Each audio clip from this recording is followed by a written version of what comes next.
Welcome to Invicro's webinar series. Today we have Dr. Kenneth Bloom, who will describe Konica Minolta's exclusive quantitative and ultrasensitive phosphor integrated nanoparticle technology. Throughout today's session, Dr. Bloom will present a variety of associated applications and case studies. Dr. Bloom is Chief Medical Officer of Advanced Genomics and Pathology Services for Konica Minolta's precision medicine businesses, Invicro and Ambry Genetics. Both are a Konica Minolta company. Dr. Bloom has more than 30 years of clinical experience and has been an early adopter of precision medicine.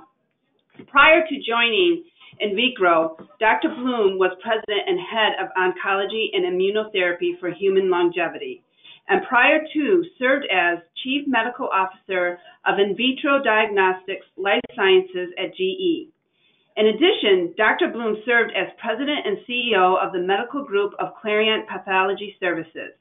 Dr. Bloom is a renowned researcher and lecturer in pathology, cancer, telemedicine, and informatics. Dr. Bloom received his medical degree from Rush Medical College. We are pleased to have Dr. Bloom with us today. Before we get started, attendees, please note you may ask questions via the question box throughout the presentation, and at the end, Dr. Bloom will address them accordingly. Welcome, Dr. Bloom. Thank you. Good morning, everybody, and welcome to the webinar on behalf of Konica Minolta Precision Medicine and Invicro. Today, I will be talking about quantitative immunohistochemistry and a new technology invented by Konica Minolta known as Phosphor integrated dots, or PIDs. First, let me describe some of the differences of qualitative and quantitative immunohistochemistry. In reality, this is a continuum. Most immunohistochemical stains are qualitative in nature. They are used to detect the presence or absence of a target molecule and can be thought of like any of the special stains that we routinely use in our daily practice of pathology. As we have moved into the era of precision medicine, it has become necessary for us to reproducibly measure the amount of target molecules in some cases. For example, the accurate measurement of HER2 protein is essential for selecting patients that may benefit from anti-HER2 therapy like trastuzumab. In this regard, we need to transition from immunohistochemistry to in situ proteomics. In 2000, Clive Taylor at USC introduced the concept of the total test system in immunohistochemistry to aid us in this transition. Most of the features put forth by Dr. Taylor have been adopted by the College of American Pathologists and the American Society of Clinical Oncology in their guideline for ER and HER2 testing. The total test system highlights the importance of sample acquisition, tissue fixation, tissue processing, and microtomy. Antigen retrieval, which was for the most part non-existent prior to the mid-1990s, is now recognized to be essential for the accurate assessment of target molecules. Selection of the optimal antibody, one which optimizes sensitivity and specificity, and the use of appropriate controls help us ensure accurate results. Standardization of interpretation, scoring, and reporting is also essential to ensure that our results are acted upon appropriately. Unfortunately, many times our target molecules may be altered or destroyed before we begin the staining process. As soon as tissue is devascularized, nucleases and proteases are released, destroying nucleic acids and protein antigens. The time between excision and fixation can vary widely, as can the conditions of fixation. Not all protein antigens are destroyed by this process, and those that are altered may be altered at different rates. The effect of cold ischemic time has been well publicized in the CAP-ASCO guidelines for the assessment of ER and PR status in breast cancer. This paper from the Cleveland Clinic highlights the problems that we see in clinical practice. Tumor tissue from 10 large invasive breast cancers were divided into equal parts and placed in formalin for fixation immediately, then at 1 hour, 2 hours, 4 hours, 8 hours, and 24 hours. You can see from the series of progesterone stains on the right that delays in formalin fixation dramatically reduce the number of tumor cells stained, as well as the intensity of the stain. Similarly, nucleic acid may be affected as well. You can see on the left side of the screen the HER2 CEP17 FISH results on tissue fixed at 30 minutes versus a delay of 2 hours. At 2 hours, there is significant loss of the FISH signal. Formalin fixation has been implicated in the loss or masking of epitopes. The major effect of fixation with formalin is thought to be cross-linking of the antigens, which acts to change the conformation of the proteins or peptides and render the epitopes undetectable or unreachable by specific antibodies. Such changes can prevent antibody recognition or binding. Currently, most laboratories use a relatively short time of fixation, usually less than 12 hours. The reason for this is fixation for this period of time may not result in extensive cross-linking, and many changes attributed to cross-linking are more likely due to the addition of reactive hydromethyl groups. This may be at least partially reversed by antigen retrieval. Dr. Shi and Clive Taylor's lab at USC published a technique in the early 1990s known as heat-induced epitope retrieval. Heating cleaves methylene bridges or crosslinks and extends polypeptides to unmask epitopes hidden in the inner portion of the protein or covered by adjacent macromolecules. In buffers having an appropriate pH and ion concentration, epitopes remain exposed without entangling the extended polypeptides during the cooling process. These polypeptides will strike a balance between hydrophobic attraction forces and electrostatic repulsion forces. The result is that IHC stains that appear negative without heat-induced antigen retrieval may actually be positive. In this example, for example, an anaplastic tumor of unknown origin was stained with cytokeratin. Without heat-induced antigen retrieval, it appears negative, but with heat-induced antigen retrieval, it switches to positive.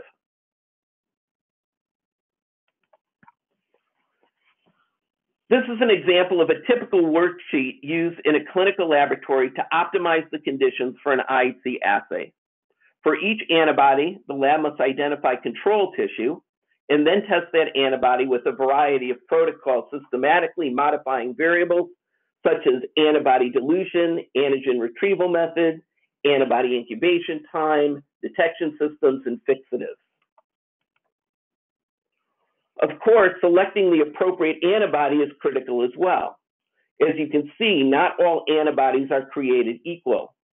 In this example, assay G is significantly better than the other assays, showing strong expression in the high expressing cell line, no expression in the negative cell line, and strong clean expression in the cyto and syncytiotropoblast of the placenta.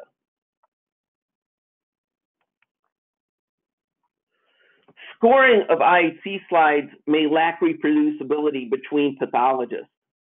While attempting to standardize the interpretation of estrogen receptor by immunohistochemistry, Craig Allred developed a scoring system based on the portion of tumor cells showing staining and the intensity of that stain. This scoring system was found to be reproducible between pathologists after training. The scoring for the percentage of cells showing expression can be roughly translated to 0 for no expression, 1 if rare cells show expression, 2 if a few cells show expression, 3 if some cells show expression, 4 if about half of the cells show expression, and 5 if most of the cells show expression. Intensity ranges from 0 if no staining is present to 3 with strong dense staining present. The total score is then calculated as the sum of the proportion score and the intensity score.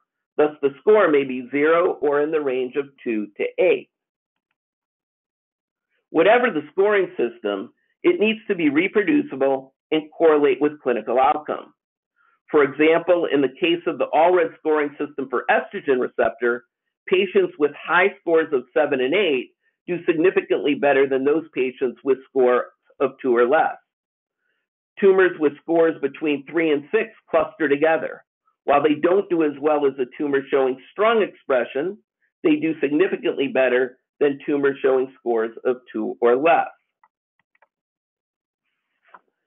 Even with robust scoring systems, pathologists can have a difficult time achieving consistent results. In this example, 10 pathologists were asked to evaluate 100 breast cancers for HER2 expression, and their scores were then correlated with HER2 gene amplification status. Correlation ranged between 42 and 93%, and you can appreciate the significant variability between the pathologists.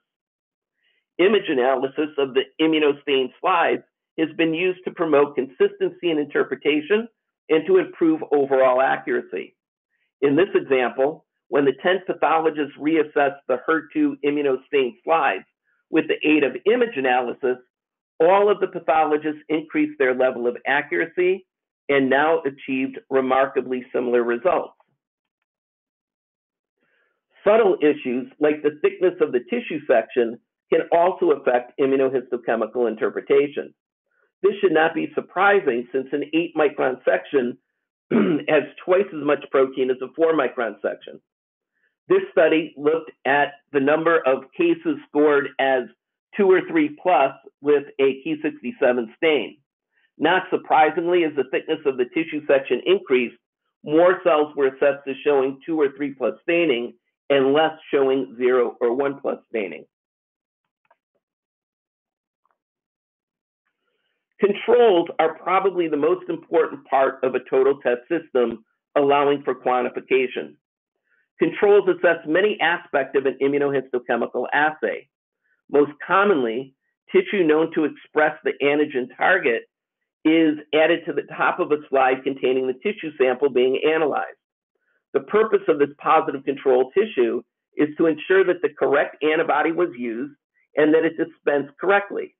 In some cases, tissue can also assess the performance of the antibody kit and the detection system as well. In general, to be sure that the antibody or other agents and the detection system are optimal, cell lines with differing levels of expression of target antigen should be used. However, I've already shown you how antigen can be modified by fixation and processing. So the real question is my antigen still detectable in my tissue? And if so, has the lower limit of detection been altered? The only way to do this is by identifying an internal control that was fixed, processed, and retrieved exactly like the antigen we are trying to detect. We do this with estrogen receptor, for example, in breast cancer. The terminal duct acinar units in adjacent normal breast tissue show variable expression of estrogen receptor. This can be used reliably to assess the antigenicity of estrogen receptor in the sample. There is an ongoing search for optimal internal controls that can be used as surrogates when the target antigen is not present in normal tissue. In the real world, the diversity of reagents, detection systems, scoring systems, and pathologist interpretation has led to a 20% inaccuracy for some analytes, such as estrogen receptor. If we want to quantify IHC results, we clearly need to embrace the concept of the total test system.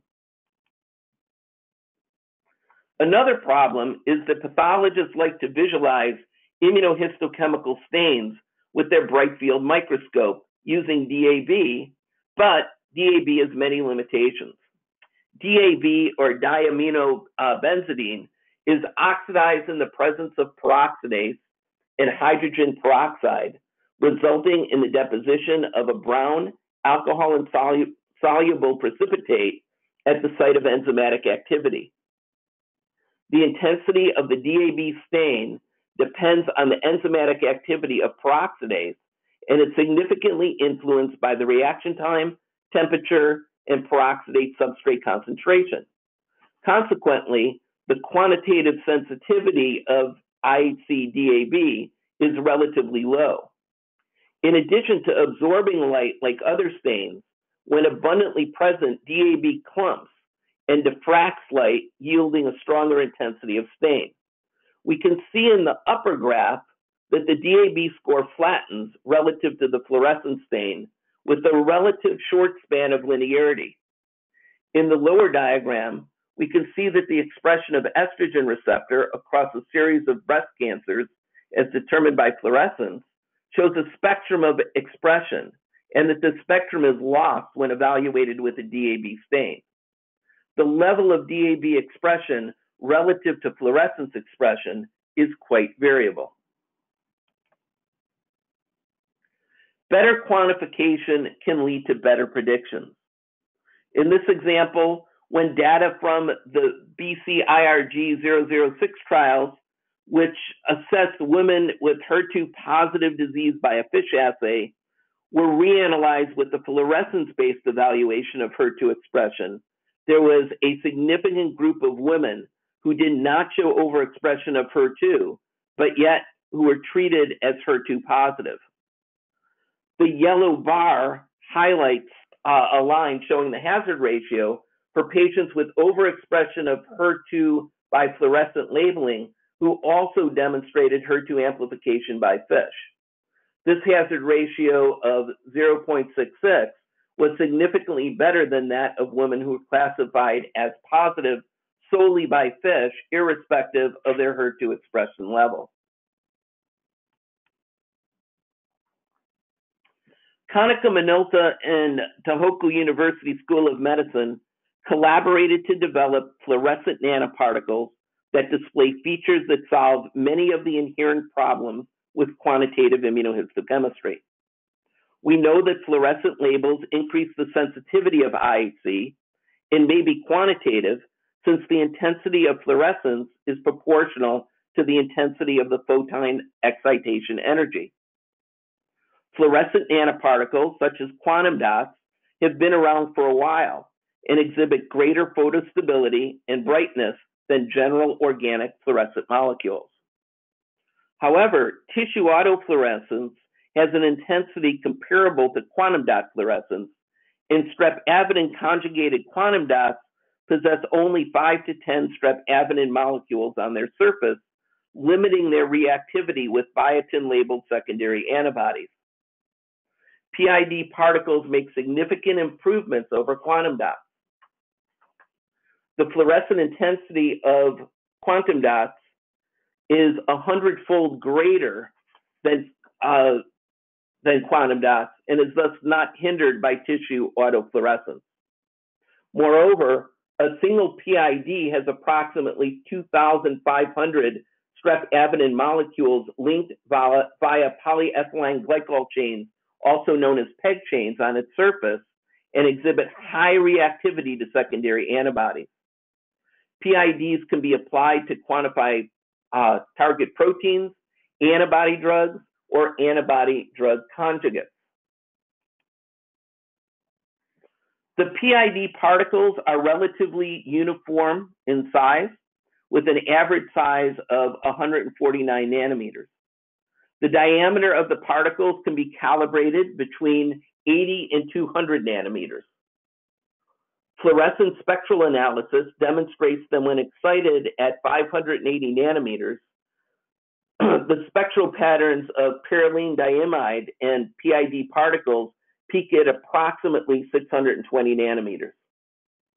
The 580 light-excited fluorescent intensity of the PID particles is approximately 100-fold greater than quantum dot 625.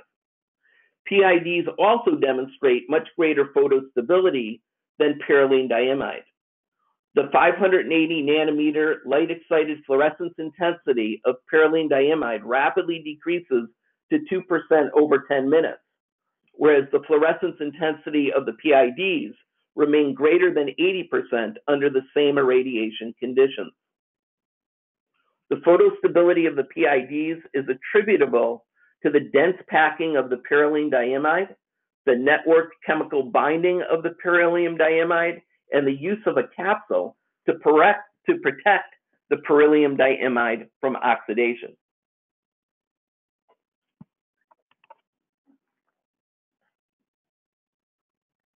The target antigens are immunostained with a monoclonal antibody and a monoclonal biotinylated secondary antibody.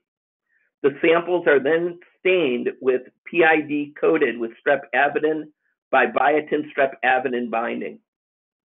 On the left is a scanning electron micrograph of a cell with attached PID particles. In this example, the PID is about 150 nanometers in size, as can be seen by the scale in the bottom right-hand corner of the image. The bright spots resulting from PID staining were simultaneously imaged using fluorescence microscopy and scanning electron microscopy.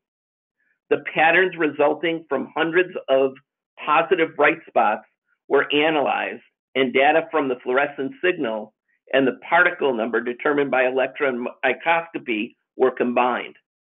A standard curve with a correlation coefficient of 0.98 was obtained and can now be used to determine the number of PID particles per bright spot seen.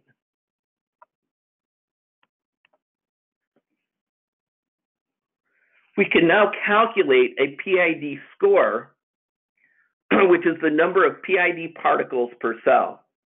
When PID score is plotted against measurements obtained with other quantitative methodology, strong correlation is observed. We did this with a number of different target molecules and methodologies.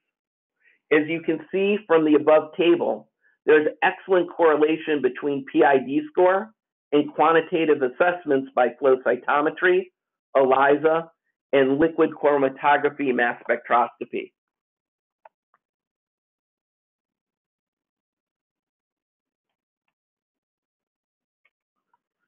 Because of the decreased sensitivity of DAB detection, some slides assessed as negative for antigen expression might actually be positive. In this example, tissue samples from 158 biliary tract cancers were evaluated for PD-L1 expression by conventional IHC with DAB detection. Only 16 of the 158 cancers showed PD-L1 expression in the tumor cells. PD-L1 was deemed to be not prognostic in biliary tract cancers based on this evaluation. When the same 158 tumors were assessed for PD-L1 expression using the same primary antibody, but now utilizing PID detection, 77 or 49% of the cases were scored as positive. Based on this evaluation, PD-L1 expression was found to be a negative prognostic factor. If we take a look at the images on the left, the top and bottom PD-L1 immunostained with both DAB and PID expression are relatively obvious and straightforward. The top image is clearly negative, and the bottom image is clearly positive. However, the middle image appears to lack PD-L1 expression with DAB, but clearly shows PD-L1 expression with PID detection. This highlights the sensitivity of PIDs and is why we sometimes refer to PIDs as a high sensitivity tissue test, or HSTT. If there's a primary antibody that can be visualized with DAB, that same antibody will be able to be visualized with PIDs. Above are some examples of antibodies that have been visualized with PIDs. They include a broad range, including standard breast markers, targets of targeted therapy, differentiation markers, intermediate filament markers, and others.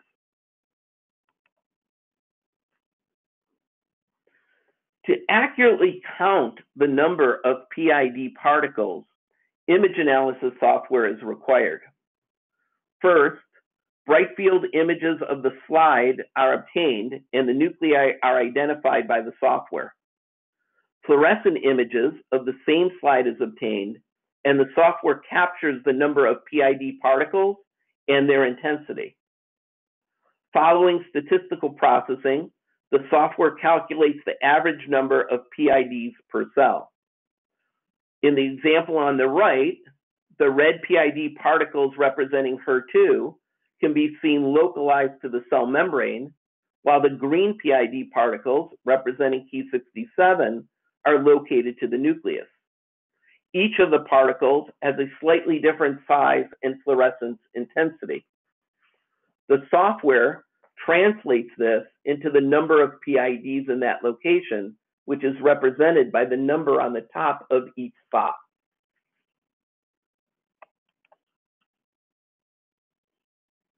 Since PIDs are so bright, they can still be identified on conventional immunostained slides.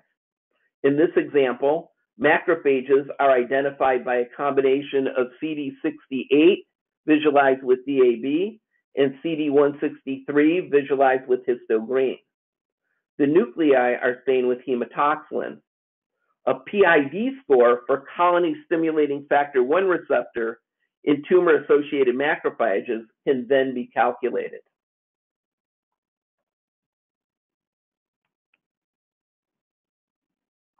The number of PIDs that can be used simultaneously is still under investigation. We have seen this example of a double stain of Ki67 and HER2, both linked with this PID technology previously. Again, the ability to quantify and localize is a key feature of the PID technology.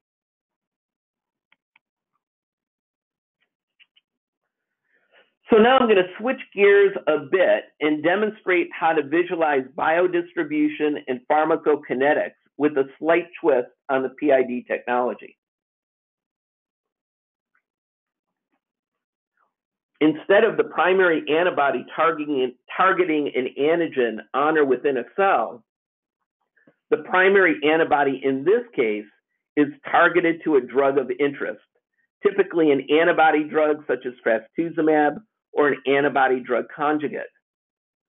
Antibodies to these drugs have been around for a while, but aren't easily visualized because of the low sensitivity of DAB. The images at the bottom of the slide demonstrate an antibody to an anti-CCR4 drug that was applied and attempted to be visualized by DAB, but no staining was observed. Because of the enhanced sensitivity of PIDs, when the antibody is labeled with PID technology, the drug of interest can be visualized as seen on the bottom right.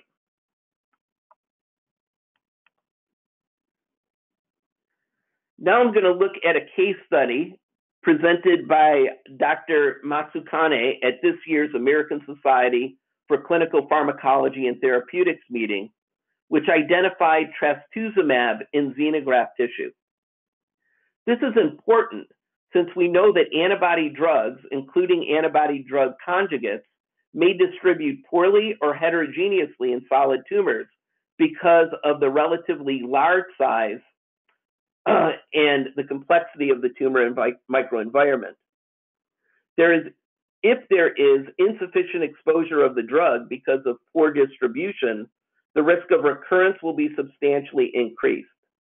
In addition, the measurement of drug concentration in the target tissue can predict its safety and efficacy.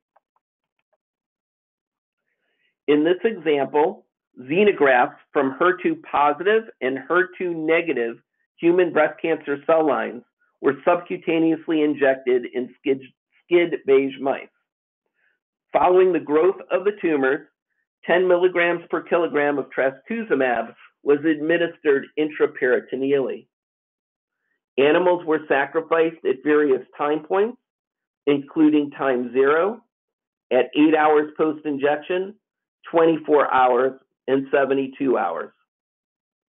Tumors were excised from the mice, and the distribution and amount of trastuzumab was assessed using PID technology. A biotinylated anti-trastuzumab antibody was visualized by the streptavidin-covered PID particles.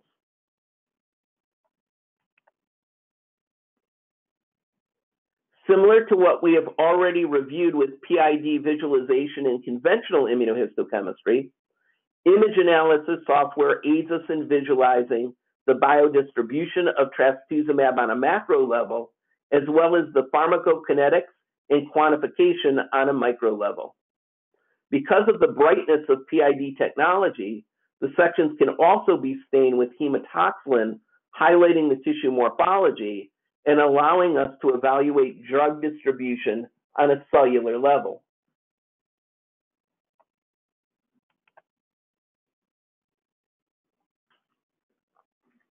The process of assigning a PID score to a cell is similar to what I have described previously. A bright field image is obtained, the hematoxylin stained nuclei are identified, and the center of the nucleus is located. The intensity of each dot is translated to the number of PID particles. PIDs within 13 microns of the center of the nucleus are assigned to that cell, while other PIDs are discarded. The number of PIDs per cell is then calculated. The process is repeated for many different areas of the tumor. In this example, 24 areas of tumor were examined, and PID counts per cell were determined from each image. The histogram depicts the number of trastuzumab-bound PIDs per cell.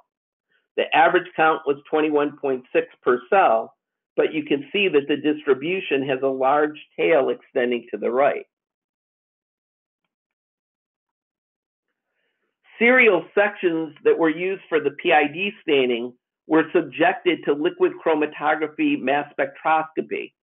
There was an almost perfect correlation between the PID counts per area and the concentration per area determined by mass spec.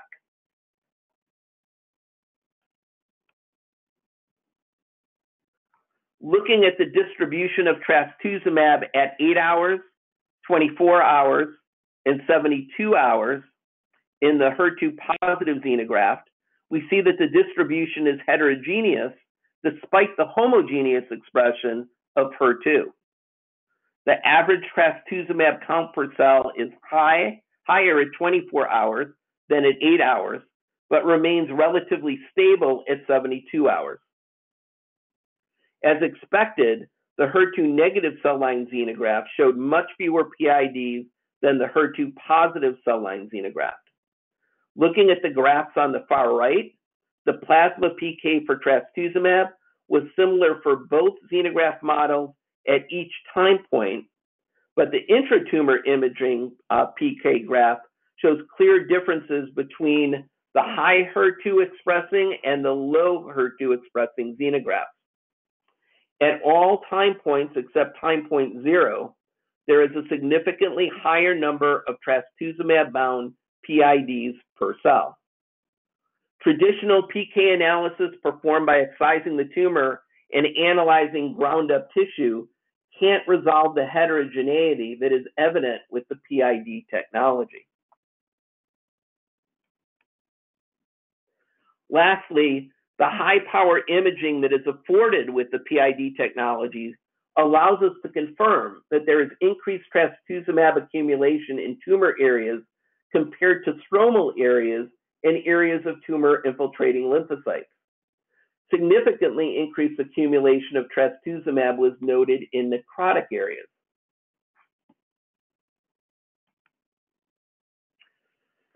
So what did we learn from this? This case study highlights how PID technology may be used to provide insight into the distribution and pharmacokinetics of an antibody drug. The PID staining method in combination with the xenograft model demonstrated that HER2 expression had a strong influence on the delivery and behavior of trastuzumab. The PID counts correlated almost perfectly with drug concentrations determined by liquid chromatography mass spec and provided added insight into drug distribution on a cell-by-cell basis. Intratumor pharmacokinetics provided insights that would not have been recognized by plasma PK alone. We are beginning to explore how PID technology may be of value in assessing residual tumor following neoadjuvant therapies. So I want to thank you for attending this webinar today and hope that you now understand why we at Konica Minolta Precision Medicine are so excited about the potential of PID technology. Fluorescent phosphor integrated dot technology provides superior sensitivity and uniformity compared to conventional immunofluorescent imaging and immunohistochemical methods, thus allowing quantitative assessment of target proteins. This technique can be applied to a variety of problems, including the high sensitive detection of target molecules with the potential for quantification, localization, and multiplexing with other targets. This technology reduces false negative results and allows for better patient stratification. When tagged with antibodies against a drug, PIDs allow for significant improvements in our ability to understand drug biodistribution and pharmacokinetic analysis, all being done within tissue. Once again, thank you for attending, and I will be answering questions shortly. Great. Thank you, Dr. Bloom, for your insights. We are going to open it up for questions now. As a reminder, attendees, please use the question chat box for questions. Just simply type your questions in there, and we will try to get to as many as possible. Dr. Bloom, for our first question, this looks like a really exciting technology. Could you describe the workflow in a bit more detail? So, while the workflow looks complicated, it is remarkably similar to a standard FISH workflow in a routine pathology laboratory. So there are both bright field components to this as well as fluorescent components. So you need a microscope that is capable of both bright field and fluorescent imaging. This is routine in most pathology departments nowadays because of the need to assess for other FISH probes, for example, like HER2 and ALK. The general workflow is very much similar to immunohistochemistry at the start, where the only change out in detection method is having the strep avidin-coated PID particles instead of DAB as the detection kit. As I described in the talk, slides are images both by bright field, using the hematoxylin background to identify nuclei, and then the PID particles themselves are then quantified switching to fluorescent mode. Each PID particle will be of a slightly different size and intensity. Although the PID particles are exactly the same size and of uniform intensity, you will get clustering of the staining because of the way that those epitopes might be distributed. So for example, in one area, you might have 10 PIDs on top of each other. Therefore, it will look like the size is variable and the intensity much stronger than other dots. But as I showed you, since these particles are so uniform, we can directly correlate the intensity of the fluorescence within an area to the number of PID spots. That was the standard curve that we generated in the scanning electron microscopy experiments. So this should be able to relatively seamlessly move into standard pathology workflows. Anybody that has a IHC and FISH workflow will readily be able to utilize this technology. Great, thank you. We have quite a few questions here. I'm going to try to prioritize these for you, Dr. Bloom. Another one we have here is, I may have missed it, but have the Konica Invicro team experience using the methodology to support FDA regulatory filings for market authorization? So we have not yet, but that's just because the technology is relatively new. So, clearly within our plans, that is something that we want to pursue.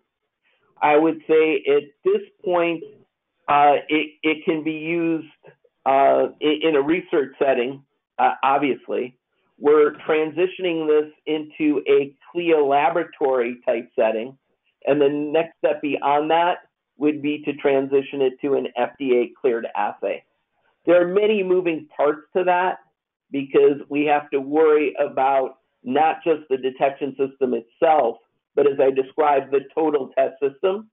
So we have to worry about things and have partners for example, things like the primary antibody. We've got to clear, FDA clear the software that we're utilizing as well. Great, thank you. Here's another question. Very impressive tool. Excellent logical presentation. Thank you.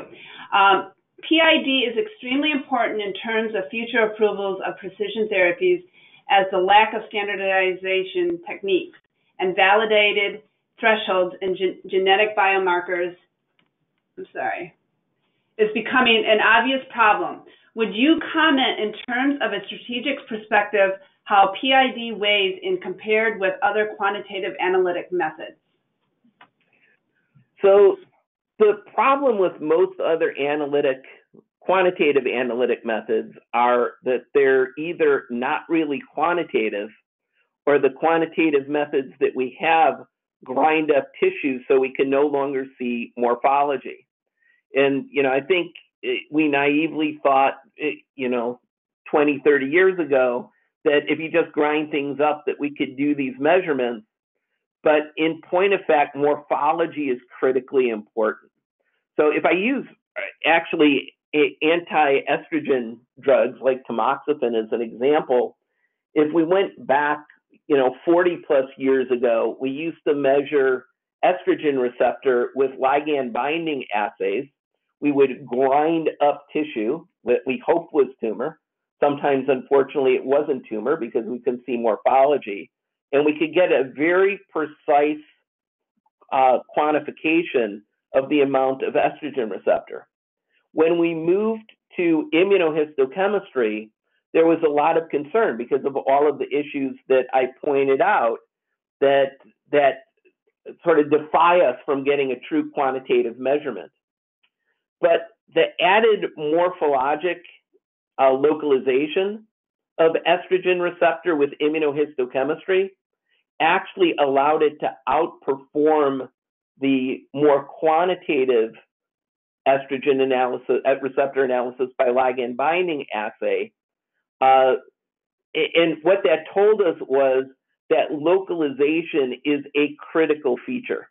So if that's all that we're going to do is grind up tissue and think that we're going to measure an analyte very specifically, we lose all of that information about heterogeneity and distribution that we now know is critically important. I think the question highlights a Konica Minolta goal, which is to move this technology into a companion diagnostic eventually and take this through the FDA. I'd say we're early on in that process. So I don't want to confuse anybody thinking that this is going to get clearance within the next month or so. We're early on in the process. And again, the process, I think, is going to require a few partnerships along the way. We're very interested in talking to pharma that, especially that are producing things like antibody drug conjugates that we know have very heterogeneous distribution and also a bystander effect. So it's very important to be able to look and see which cells are being killed and exactly where drug is localized. So stay tuned. We've got several projects in the work. We'd love to talk to any of the pharma partners or academic partners as ways that we might accelerate this technology. Okay, great. Another question here. Reduction of false negatives is, of course, important, but we rely on clinically defined cut points for treatment decisions. Does lowering the detection limits translate into patients appropriate for Herceptin treatment doing better because of lower detection limits? So that's a fantastic question. So lower detection limits are not going to be the answer in all cases. I'm going to sort of rephrase that into, will better quantification allow for better selection of patients? And I think the answer to that is yes, but the question is always, what is good enough? So there are lots of things that we wind up doing in routine pathology today, many of which are FDA cleared, that I would put into a category of good enough. they allow us to select patients. If I use PD-L1 as the classic example, we've got a number of indications where a PD-L1 score is used to identify patients eligible for therapy, but yet we know that negative patients still respond to therapy. So the question is, are they truly negative? Or if we had a more sensitive assay, would we actually be able to discern a group of negative patients who actually get no benefit from therapy? We don't know the answer to that question. With the case of HER2, clearly being able to distinguish between patients who are 2+ or 3+ make a difference between who's eligible for therapy and who isn't. And what I showed you from David Rim's analysis, post-analysis of the BCIRG study, was that patients that didn't overexpress HER2 with fluorescent techniques, I mean, granted, they didn't use PID technology in that, but by applying fluorescent techniques instead of DAB techniques, they were able to identify a fairly large subset of women who were called HER2 positive by FISH, but who were actually HER2 negative by expression that didn't appear to get benefit from the drug. Okay, great.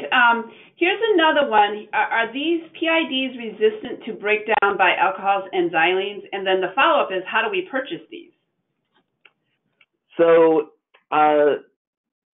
there is limited resistance, but we can, that question I'm going to have to take, it's a loaded question, so we could take that offline, whoever asked it, and we should get our science group to go through more specifically what your specific problem is, because the odds are likely that we could still utilize PID technology. I'm sorry, what was the second part of that question? And the follow-up was, how do we purchase these? Oh, how do you purchase? The most important part. So you don't purchase yet. So for right now, this is a service being offered in Konica Minolta's Japan laboratory and in Invicro's Boston laboratory. So for right now, it should be done in partnership. We will be open to eventually releasing these, but we are still in the protocol development stage. And so for right now, it is a service-only product through our laboratories. Okay, I think we have time for one more question here, and that's, can the PID stain slides be mounted using per mount? Don't know the answer to that question, so we'll have to get back to you. I'm pretty sure that the answer is yes. I just need to, I don't recall whether per mount would have any very large fluorescent characteristics that might make it unusable for fluorescence. If not, then it should be fine. It basically should follow anything that you can do with immunohistochemistry. For the most part, you can do with PID technology. Okay. Actually, one more question here, Dr. Bloom. Was the IHC DAB done by ABC method or micropolymer method? So this is a standard strep-avidin binding technique. Okay, great. Appreciate your time today, Dr. Bloom. Great session. For those questions that we did not get to, we will certainly respond to you directly after the webinar. And just a reminder, please be sure to visit invicro.com for our upcoming sessions. We do have another webinar occurring in October. And I appreciate all of your time and attendance. Thank you, and this concludes our webinar.